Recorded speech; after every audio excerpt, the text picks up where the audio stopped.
Pernah nggak kamu lihat saham perusahaan bagus, bisnisnya solid, tumbuh konsisten, dikelola dengan baik, tapi harganya terus turun? Atau sebaliknya, saham perusahaan yang bisnisnya biasa-biasa saja tapi harganya naik terus? Kalau kamu pernah bingung soal ini, video ini menjawabnya. Kebingungan ini bukan hal kecil. Karena dari kebingungan inilah lahir dua kesalahan yang paling sering merugikan investor, menjual saham bagus karena harganya turun, padahal bisnisnya masih sehat. Dan membeli saham mahal karena harganya naik terus, padahal valuasinya sudah tidak masuk akal. Dua kesalahan yang berlawanan arah, tapi punya sumber yang sama, tidak memahami bahwa harga dan nilai itu dua hal yang berbeda. Di video ini saya akan jelaskan tiga hal yang, setelah kamu mengerti, akan mengubah cara kamu melihat pergerakan harga saham selamanya.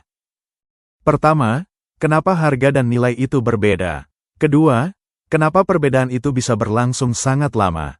Dan ketiga, bagaimana investor yang memahami ini justru menjadikan perbedaan itu sebagai kesempatan, bukan ancaman. Kenapa harga saham bisa beda jauh dari nilai bisnis? Ini yang bikin investor cerdas tenang saat harga turun. Mari mulai dari yang paling dasar, harga saham dan nilai bisnis adalah dua hal yang berbeda. Harga saham adalah angka yang kamu lihat di aplikasi saat ini. Angka itu ditentukan oleh mekanisme pasar, penawaran dan permintaan, sentimen investor, berita hari ini, bahkan cuaca di Wall Street. Harga bergerak setiap detik. Nilai bisnis adalah estimasi berapa sebenarnya bisnis itu layak dihargai berdasarkan kemampuannya menghasilkan uang di masa depan. Angka ini bergerak jauh lebih lambat, berubah seiring dengan kinerja nyata perusahaan dari kuartal ke kuartal. Investor legendaris Benjamin Graham punya cara yang saya suka untuk menggambarkan ini. Bayangkan kamu punya tetangga bernama Mr. Market. Setiap hari dia datang ke rumahmu dan menawarkan untuk membeli saham kamu, atau menjual sahamnya ke kamu, dengan harga yang berbeda-beda setiap hari. Kadang dia sangat optimis dan menawarkan harga yang sangat tinggi. Kadang dia sangat pesimis dan bersedia menjual dengan harga sangat rendah. Tapi yang penting diingat, kamu tidak harus bertransaksi dengannya setiap hari. Kamu bisa menunggu sampai harga yang dia tawarkan masuk akal. Pertanyaan berikutnya, kalau memang ada perbedaan antara harga dan nilai, kenapa pasar tidak langsung mengoreksi sendiri? Karena pasar bukan mesin kalkulasi yang dingin. Pasar adalah kumpulan jutaan manusia yang masing-masing punya rasa takut, keserakahan, harapan, dan kepanikan. Dan ketika emosi kolektif sedang mendominasi, harga bisa bergerak jauh dari nilai yang wajar, dan bisa bertahan di sana cukup lama. Ada tiga kondisi yang paling sering membuat gap ini terjadi dan bertahan. Pertama, sentimen negatif yang berlebihan. Berita buruk tentang ekonomi atau sektor tertentu membuat semua saham di sektor itu dihindari, termasuk yang bisnisnya sebenarnya masih baik. Kedua, kurangnya perhatian. Saham perusahaan kecil atau kurang dikenal sering diperdagangkan di bawah nilainya karena tidak banyak analis yang meliput. Ketiga, kepanikan jangka pendek. Laporan keuangan satu kuartal yang buruk bisa membuat harga jatuh drastis, padahal satu kuartal buruk bukan berarti bisnis jangka panjangnya bermasalah. Semua ini bukan anomali. Ini adalah sifat pasar yang akan selalu ada selama manusia yang menjalankannya. Nah, disinilah investor yang memahami konsep ini punya keunggulan yang sangat besar. Ada konsep yang namanya margin of safety, juga dari Benjamin Graham, guru dari Warren Buffett. Konsepnya sederhana. Kalau kamu tahu nilai wajar sebuah bisnis adalah Rp1.000 per saham, tapi harganya sekarang hanya Rp700, kamu punya margin of safety sebesar 30%. Artinya, bahkan kalau estimasi nilaimu meleset sampai 20%, kamu masih membeli dengan harga yang masuk akal. Margin of safety adalah bantalan keamanan yang melindungi kamu dari kesalahan analisis dan ketidakpastian pasar. Analogi yang saya suka, kalau jembatan ini dibuat untuk menahan 10 ton, kamu tidak akan melewatinya dengan truk 9 ton. Kamu akan menunggu sampai muatannya cukup ringan, misalnya 5 atau 6 ton. Bukan karena kamu tidak percaya insinyurnya, tapi karena selalu ada faktor ketidakpastian yang tidak bisa diprediksi. Margin of safety adalah cara berpikir yang sama, berlaku untuk investasi saham. Pertanyaan yang paling wajar setelah memahami ini, kalau saya sudah beli di bawah nilai wajar, kapan harganya akan naik?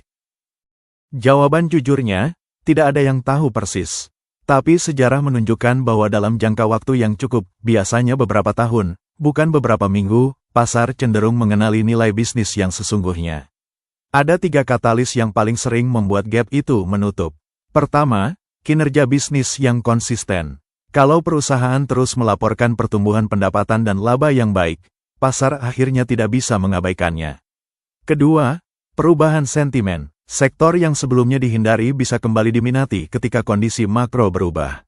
Ketiga, aksi korporasi, akuisisi, buyback saham, atau pembagian dividen yang besar bisa menjadi katalis yang membuat pasar sadar akan nilai bisnis yang sebenarnya. Yang perlu diingat, investasi yang berbasis nilai membutuhkan kesabaran yang lebih besar dari yang diperkirakan kebanyakan orang. Tapi ketika gap itu menutup, hasilnya biasanya jauh lebih baik dari yang ditunggu. Kalau kamu sudah mengerti perbedaan harga dan nilai, cara berpikirmu saat melihat pergerakan harga saham akan berubah secara fundamental. Sebelum mengerti ini, harga saham turun, lalu panik, lalu jual atau khawatir. Setelah mengerti ini, harga saham turun, lalu pertanyaan pertama yang muncul adalah, apakah nilai bisnisnya juga berubah? Atau hanya sentimen pasarnya? Kalau kamu menganalisis dan jawaban dari pertanyaan itu adalah, bisnisnya masih baik, hanya sentimen yang negatif, maka harga yang turun bukan lagi ancaman. Itu adalah diskon. Ini perubahan perspektif yang kelihatannya kecil, tapi dampaknya sangat besar pada kualitas keputusan investasimu. Karena sekarang kamu tidak lagi bereaksi terhadap angka, kamu bereaksi terhadap fakta bisnis yang sebenarnya. Dan ini adalah fondasi dari apa yang akan Lika ajarkan lebih dalam di level intermediate, cara menghitung nilai wajar bisnis itu sendiri, bukan hanya memahami bahwa perbedaan itu ada, tapi tahu berapa sebenarnya nilainya. Jadi, 3 hal yang perlu kamu bawa dari video ini. 1. Harga dan nilai itu 2 hal berbeda. Harga bergerak karena emosi pasar. Nilai bergerak karena kinerja bisnis yang nyata. 2. Gap antara harga dan nilai bisa berlangsung lama, tapi pasar pada akhirnya selalu mengenali nilai bisnis yang sesungguhnya.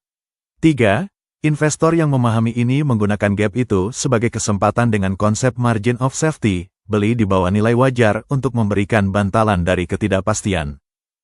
Dan yang paling penting, saat harga saham turun, pertanyaan pertama yang harus muncul, bukan harus jual tidak. Tapi, apakah bisnisnya masih baik? Kalau kamu mau latihan cara membaca laporan keuangan untuk mengestimasi nilai bisnis sendiri, modul level intermediate di Pentrader Academy menunggu kamu. Lika yang akan memandumu di sana. Dan di video berikutnya dalam seri ini, Patra akan bahas 5 pertanyaan yang harus kamu tanyakan sebelum beli saham. Framework sederhana yang bisa langsung kamu gunakan sebelum kamu menekan tombol beli. Yuk, kita mulai dari yang paling dasar dulu.